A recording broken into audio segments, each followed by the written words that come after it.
The other big stock story of the day clearly is J&J. Splitting into two businesses, as we've heard throughout the day, starting on Squawk Box this morning. How lucky we are to have you, Carrie, today.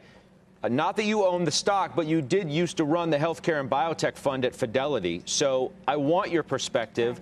What would the Fidelity fund manager focused on this space think of a move like this with this name?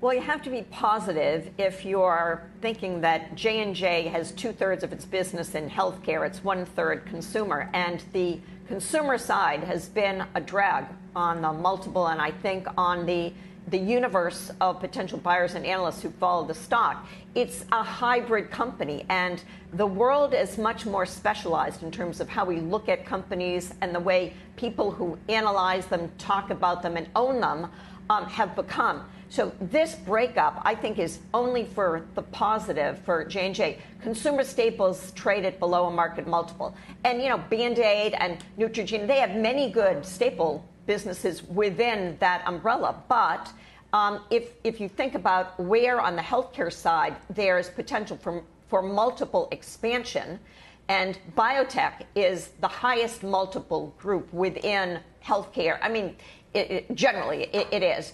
And if J&J can command a multiple that's 25 to 30 on that business, the pharmaceutical business may be lower, but they're going to position themselves as higher growth and more on the biotech, biopharma side. Think about the vaccine that was produced. I mean, I call that biotech, even though Pfizer has one, but it's cutting edge. It's new age biology and chemistry. And therefore, this should be positive for owners of the stock. And I think it's the move. It's where we're going. We saw this with GE.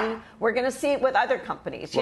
They glom everything together and then they break apart, and this will be good. The hope, Dr. J, is that you get an Abbott and AbbVie situation out of whatever J&J ends up being, because let's say an Abbott is up 300% since that split, and AbbVie is up 240%. So it's been a win-win for shareholders in both. I'm somewhat surprised to read from your notes to our producers today that you're somewhat skeptical that this is the right move. Why do you think that? Well, sometimes obviously a lot of this J&J, I think, is because of that talcum issue, the powder and the lawsuits that were around that versus their medical side of their business, Scott. But this is one of those companies where, yeah, they're going to try to release some extra value by doing this. We know Third Point is going after Royal Dutch Shell.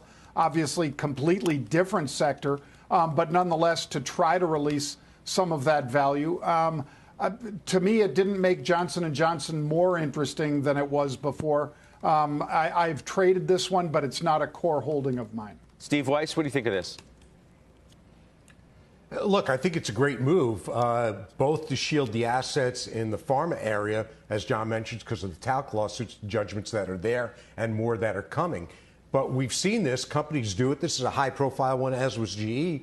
But XPO and GXO did it. Look at the value they created. Ferrari being spun out. And that's one of the reasons why I own Volkswagen, because I think they'll spin out their luxury brands, including Porsche. So if you can't separate the business, J&J specifically, you've got a slow-growing business in highly competitive areas that doesn't have much IP there versus their pharmaceutical drug business. That is a much better business, potentially faster growing. They're getting penalized for it.